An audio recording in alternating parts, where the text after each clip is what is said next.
Welcome back to my series titled The Ones. If you're unfamiliar with this series of mine, basically the goal is to get on board all of the existing flight number ones in the world. Flight number one usually has some sort of significance for an airline, but the specific reasoning depends on that airline. Today's airline will be Japan Airlines Flight number one, which operates from San Francisco to Tokyo's Haneda Airport on both a 777 and a 787 depending on the day, but today's journey will find us in the business class cabin of their 787-9. Now, Japan Airlines hasn't published an exact reasoning for them assigning flight number one for this route, but due to San Francisco being one of the world's largest Asian concentrated cities outside of Asia, I would bet that's one of their more important routes. There are actually 6 to 8 flights per day from San Francisco to the two Tokyo airports on United, All Nippon, and Japan Airlines, and there's an extra flight in this area from San Jose on Zip Air as well. These first clips are from SFO's AirTrain, which connects the terminals, rental car, parking garages, and public transit outside of security. Since I parked in long-term parking for this few-day trip, I hopped on the train to the International Terminal A gates. Once off the AirTrain, all you've got to do is go down an escalator to get to the check-in area. You'll find yourself in the back half of the terminal, across from where the normal car drop-off would be. SFO's International Terminal, like most airports, doesn't have permanently dedicated counters for each airline, aside from United, and instead the airlines rotate counters each day. There are signs posted throughout the area as well to help you find your airline's counter. Japan Airlines counters are broken down into 3 categories: an economy class line, a shared line for business and premium economy passengers, and a first class line, which isn't actually found on their 787s, but since today's Narita flight was operated by 777, the lane was open for that. The boarding passes for Japan Airlines clearly mark your cabin class in addition to the lounge that you're granted access to. You'll see the Sakura Lounge text on the boarding pass. Japan Airlines actually has their own lounge here at SFO, which we will check out shortly. As I mentioned before, SFO is known for its art, which is typically on a rotating schedule. For today, we actually see Zimbabwean statues posted up outside security for the A gates at SFO, which is home to the non-Star Alliance international flights. Once through security, our first stop is the lounge, which is an immediate left. All the lounges for the A gates except for Emirates and British Airways are found in this location.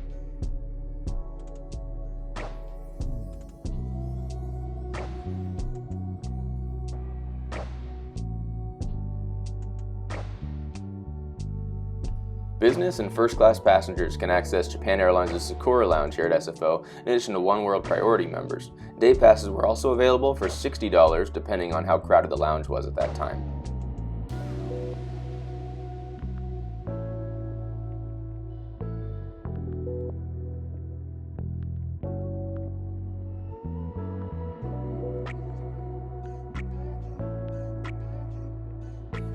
Now, this lounge isn't about to win any awards, but I have recently began thinking about how grand some of the world's lounges are these days, and while those are great, I don't feel that they need to be the standard. All you really need is a comfy chair and a more private room with some free food, maybe some views as well. This ticked all those boxes, just nothing more. The food selection wasn't great, but you could easily walk up to the counter to ask for some sandwiches, noodles, candies, drinks, stuff like that.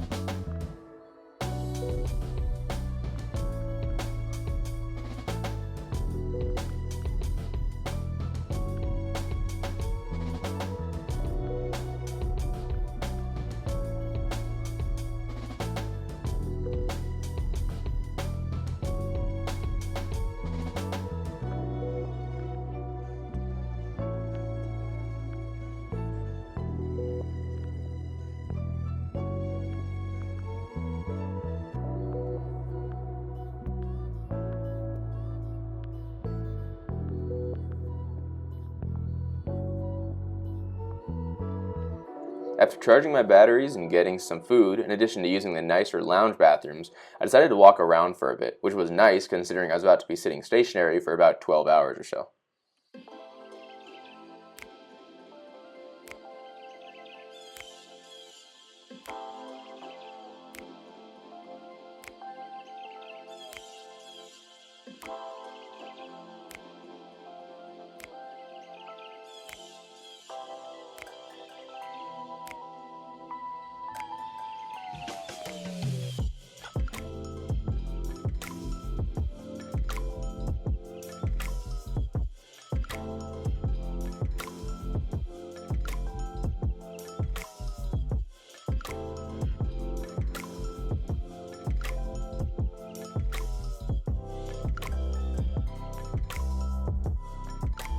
Our aircraft today is a 2-year-old 787-9 that has lived its entire short life with Japan Airlines. Interestingly enough, from looking on Flight Radar, for the past week basically, this plane's been flying exclusively between San Francisco and Narita and Haneda. So at least it's comfortable here between the other Asian-bound aircraft.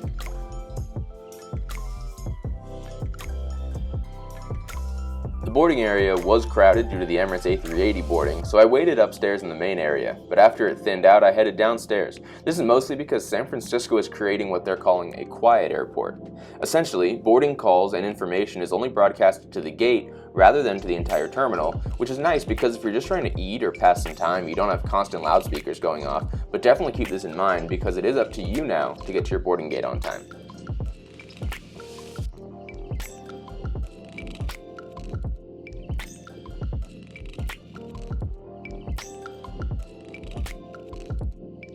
Interestingly enough, business class tickets only get you boarding group 2 on Japan Airlines. I'm assuming this is because first class gets boarding group 1, but since our aircraft didn't have a first class, it was interesting watching only 2 people board when they called group 1. So either they had one world priority, or they were leftover pre-boarders.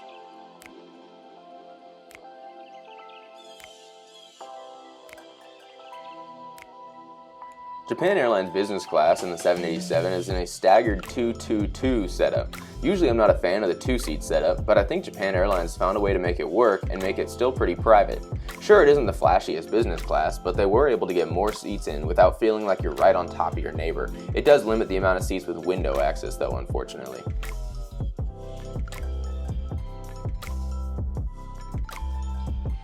Being in a window seat, I had this narrow passage that took me around the aisle seat to my seat.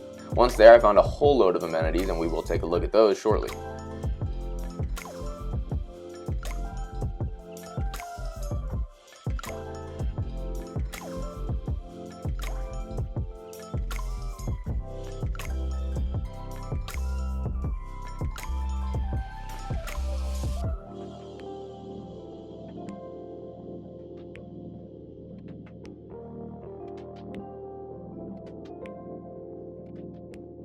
Also in the seat area was the required Japanese immigration forms, which I was able to fill out prior to landing to make immigration a little simpler. So due to the staggered setup on the window side of the aisle, you can see that you do have access to the person next to you. So if you are traveling together, you can hang out with them. But since it's offset, you don't have to see them unless you're trying to. In addition, there is a privacy partition that can be raised in flight. So if you do want to make your space your own and you don't want to be particularly friendly with your seat neighbor, you are more than welcome to do so. Now taking a look at the seat, starting over my left shoulder, you'll see I have a reading light, and below that is a headset jack. In addition, the cream-colored backing to this suite is kind of a suede type material, which did help to absorb some of the sound. In addition, in front of my left elbow was the seat controls. Now I always appreciate when I can choose to adjust each seat setting individually, which this panel did nicely, in addition to controlling the privacy partition.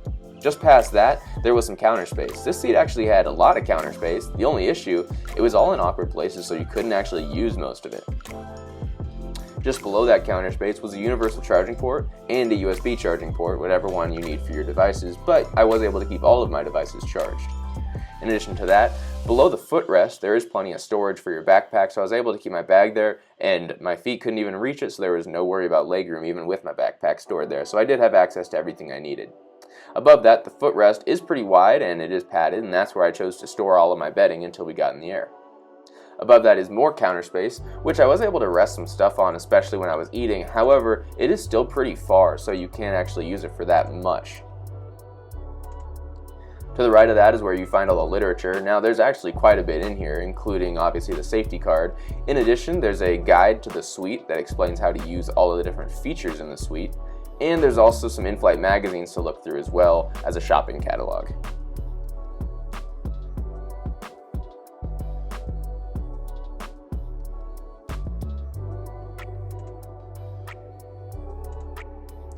Orange juice or champagne was our pre-departure beverage choice. I decided to go with the champagne in the JAL branded glass. That little side piece is nice for resting drinks on, but the tray table also clicks out below that and pulls out from there. It does also slide closer to you, although I didn't figure that out until later into the flight. And the table is a nice size, which is good considering they do give you large trays of food at times.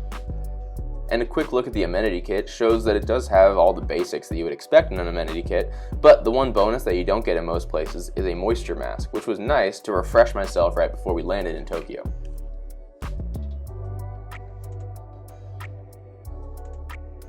The headset they gave out was actually not the greatest.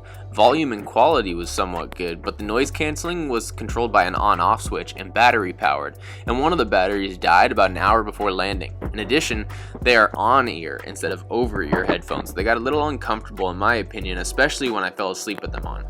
We also didn't get pajamas on this flight, but the seat did have slippers, and they did come by offering cardigans to those who wanted it, and I gladly accepted.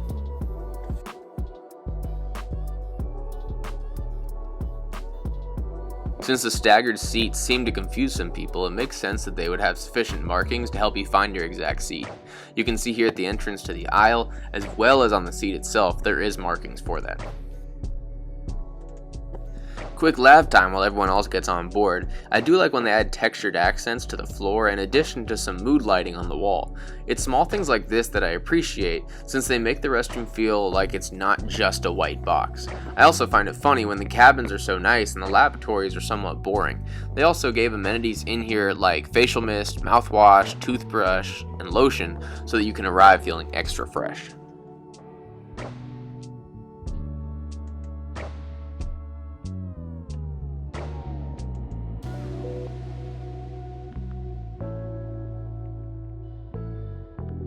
And since it is a Japanese airline, it makes sense that there would be a built-in bidet. And maybe it's my Western mindset, but that just seems sketchy and unsanitary using an airplane bidet, although I will bet the millions of travelers do use it. Out my window, I did get a great view of the massive Dreamliner engines and the even more massive Emirates A380, which despite boarding before us, pushed back after us.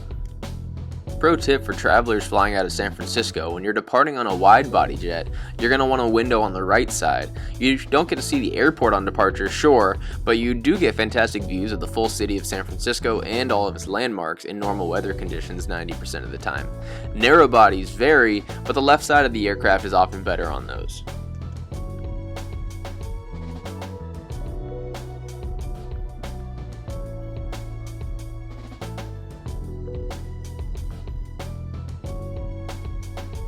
Over here to the right side is Bayfront Park, which is a park here in the city of Millbrae that I have a ton of memories as a kid coming with my parents to watch the airplanes at San Francisco.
Once in the air and leaving the California coastline, it was time to get cozy. First step for that was swapping my Nikes for some slippers that were provided with the seat.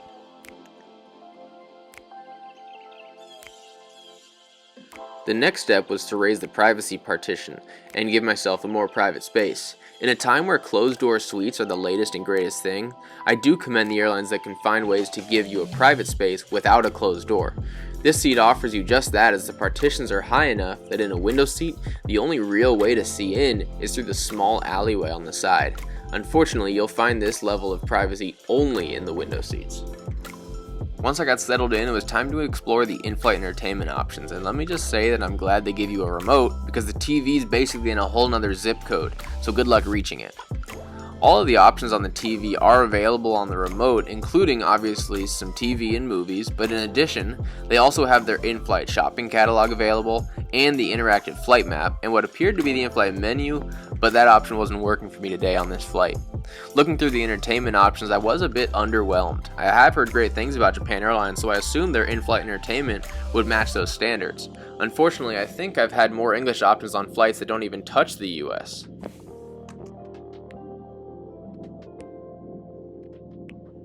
Fortunately, the English options they did have were fantastic options, and so I was able to watch a couple movies and some TV shows before running out of content that I truly wanted to watch, and then I was able to just have things on in the background while I played around and enjoyed the view out the window.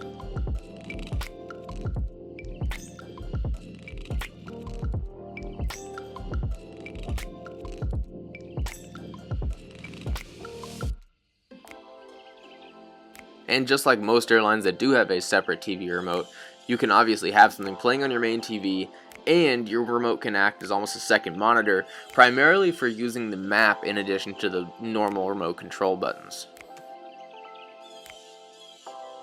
Not long after that, they started prepping for mealtime. They came by with tablecloths as well as a cold damp cloth for people to basically launch the meal service.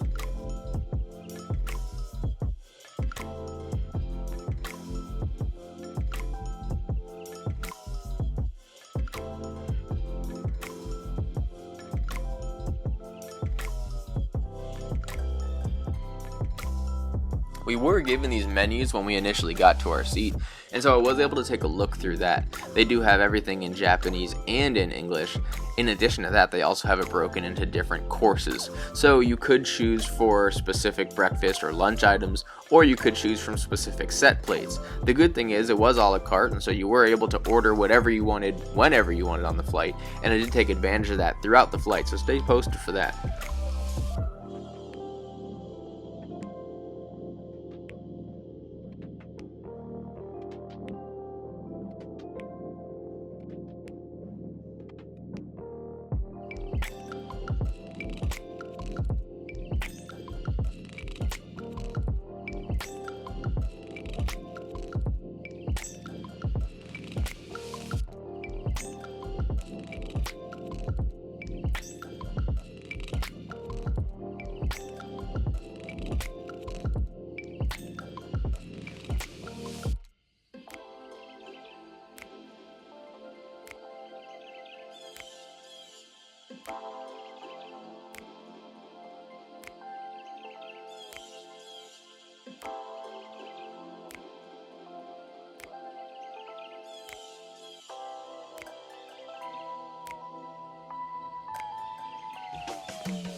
In addition to the menu, some of the other seatback literature that you're going to find here is things like this, for example, which explains all the different directions on how to use your suite, considering that there is a ton of buttons and a ton of different features that you can operate it. If you aren't familiar with this seat style, or maybe you don't travel all that much, this is a great way to get well acquainted with everything on the seatback TV remote, on the seatback TV itself, and on the seat itself as well.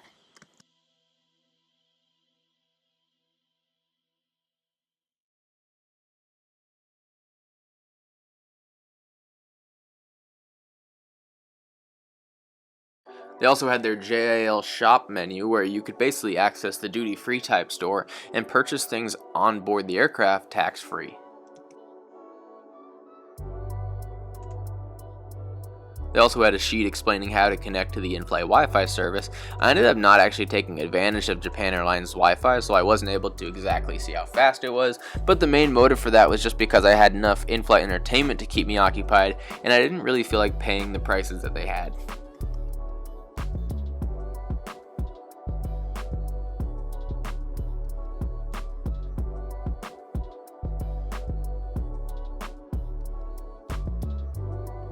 The last piece of literature that you're going to find is this in-flight magazine, and I couldn't tell which side was the front and which side was the back just based on how it was written and organized, but that being said, most of the content that you're going to find inside of it is in Japanese, and so for me, it wasn't of great use. But when in doubt, I always go to the back of the magazine where it has information on the fleet and the different destinations they fly to. For example, you could read a little bit here about the 787 that we were flying on today.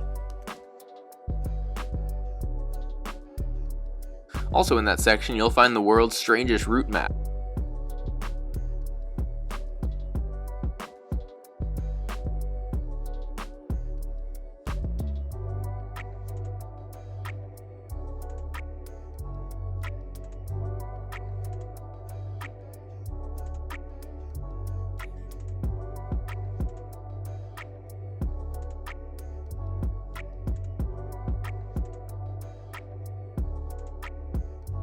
This meal service started with nuts, olives, and I opted for a glass of champagne to go along with that before we got our main course.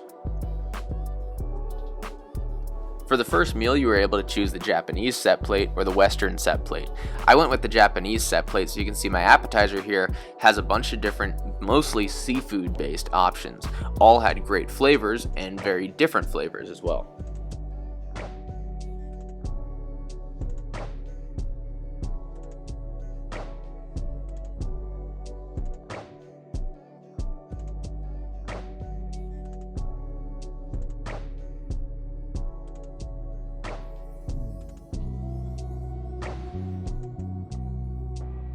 And then came the main course, which came with a bowl of Japanese pickles, a nice miso soup, a thing of rice, and some salmon with mushrooms and vegetables.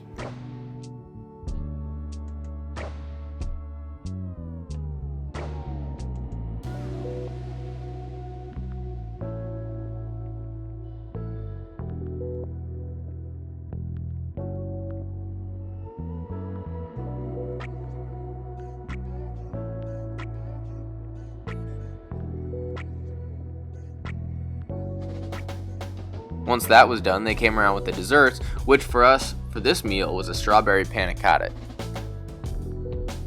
Now, just due to the timing of this flight and the timing of my trip, I actually didn't really get some full sleep on this flight. Instead, I just kind of relaxed, but I did get a chance to check out the different seat modes. For example, here's the preset for the relax mode, which you can see is about halfway to a full lie flat, but it's just meant if you want to relax, but maybe not get some full sleep. In addition to that, I did check out the full bed mode, even though I didn't get a full night's rest, and you can see here it does connect as it lays all the way flat to the footrest. The blanket was actually really nice quality. The pillow, however, was a little bit lacking considering it was just the main one that came with the seat when we got there, but the blanket was super comfortable and super warm for this flight. Also wouldn't be that comfortable if I didn't change into my cardigan that they gave me to go along with my nice shorts and the slippers that came with my seat as well. Now, even just in the recline mode here, I was super comfortable with my feet kicked up underneath this blanket. The only drawback is that because there's no overhead air vents, it did get pretty hot in this cabin and it was not individually adjustable, so I did actually end up getting rid of the blanket and just kind of having to air myself out as best I could. That being said, most people actually did get a full night's sleep, so I respected them by dimming the windows on my 787 windows and decided I would relax in my darkness. I did also take a look at the in-flight Wi-Fi that was available on board Japan Airlines, although I ended up not actually purchasing any of the plans. But you can see here that there are a multitude of plans, including a full plan for the flight. Now, I haven't actually flown over this part of the Pacific during the daytime, so I've never actually gotten to see Alaska from up here in the sky. I got a fantastic view of the southern part of Alaska as we made our way across the northern Pacific Ocean, and let me just tell you, it's absolutely beautiful. It kind of reminds me of when you fly over the Atlantic and you get to see Greenland. However, it is just kind of special considering that there's really nobody out here except for the military kind of protecting the far western part of the United States.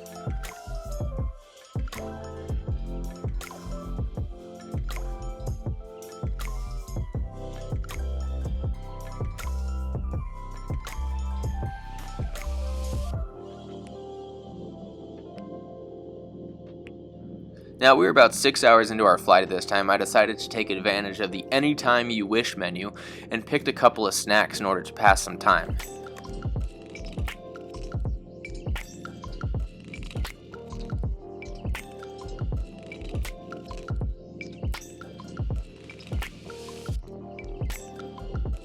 I ended up taking the recommendations from Japan Airlines on this one, and I opted for the pork stir fry in addition to a smoked salmon bagel with cream cheese, as well as a coffee to get me through the rest of this flight since I was only about halfway there. The other funny thing I've noticed is that it seems like everything in Japanese culture has peppers on it. All of these plates, and including my bagel, had peppers. That did not apply, however, to the dessert that I chose, which I went for the less sweet option and instead got their cheese and fruit platter. Once I finished that, I looked out the window and I could just barely make out the shoreline of Russia. Considering I've never flown over Russia and it doesn't seem like I'll be able to anytime soon, this was about the closest I'd probably ever get. Now, if you're still hungry, or maybe if you just don't want to order anything big off the menu, back in the galley they do have a snack cart with some nice drinks and snacks that you can just quickly grab on your way to or from the restroom, or if you're just up to take a little stroll about the cabin. You can see they have different sweet and savory options, and it's just there for grabs, including water bottles and stuff like that as well.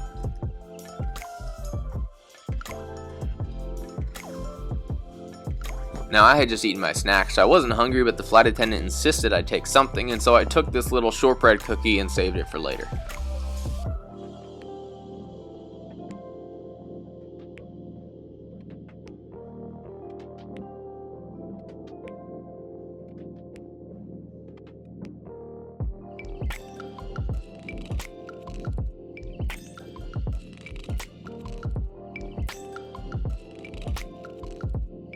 Now that I had finished most of the content that I had wanted to watch on the Seatback TV, I decided to keep myself busy with some work on my laptop. But about a couple hours before landing, the lights came back up since there is one more meal service to be had. Considering this is a 12-hour flight, they have 2 scheduled meals, and you're able to order other food outside of that.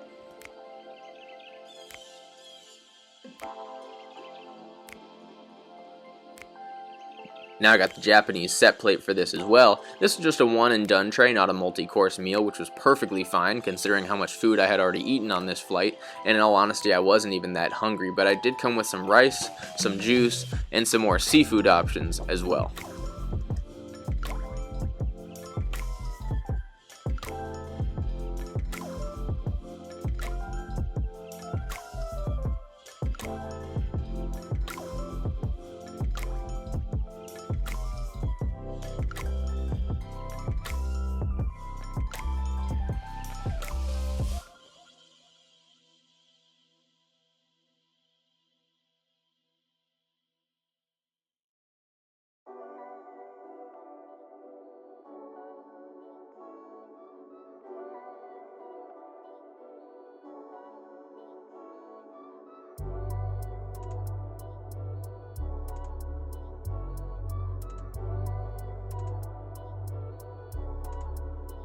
And as we approach Tokyo from the east, it is nice landing in Haneda because you do get a great view of the city of Tokyo. And with the sun setting behind it, it was tough, and we got to indulge in one of the world's greatest battles, the iPhone camera versus nighttime.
Welcome to Tokyo's Haneda Airport, which is the main hub of Japan Airlines and was also the original Tokyo International Airport before Narita opened.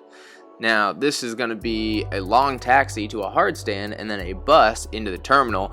I don't know what it is with 2023, but hard stands just seem to be my luck this year, as I've had it in basically half of my flights in airports where I've never had hard stands previously. But we got that hard stand experience once more here at Haneda.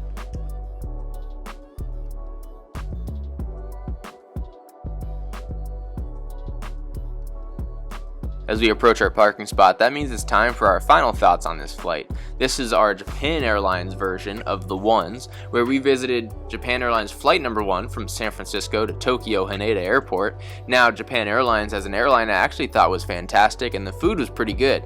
The only drawback I'd say is the seat.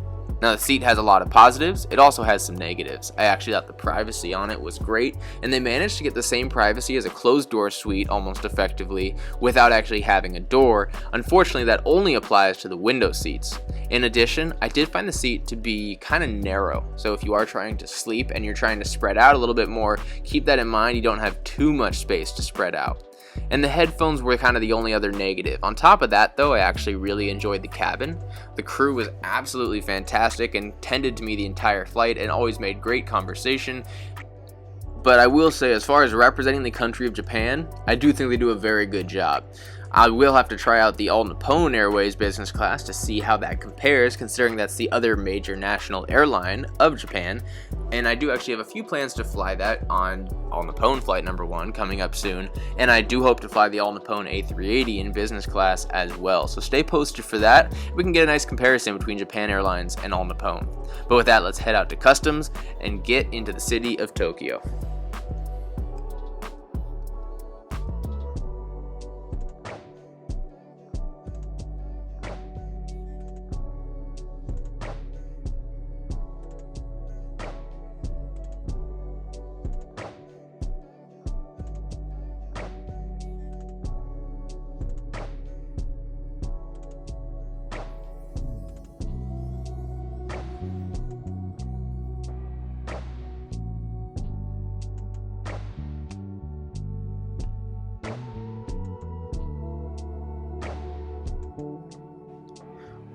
Well, with that, thank you for coming back and watching my series titled The Ones. If you're new to this series, go ahead and check out the rest of the videos. This is an exciting journey that I've been very much enjoying, and I'm looking forward to the rest of these flights.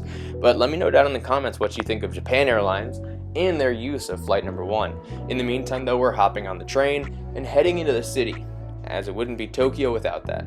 Anyways, safe travels, and I'll see you guys next time.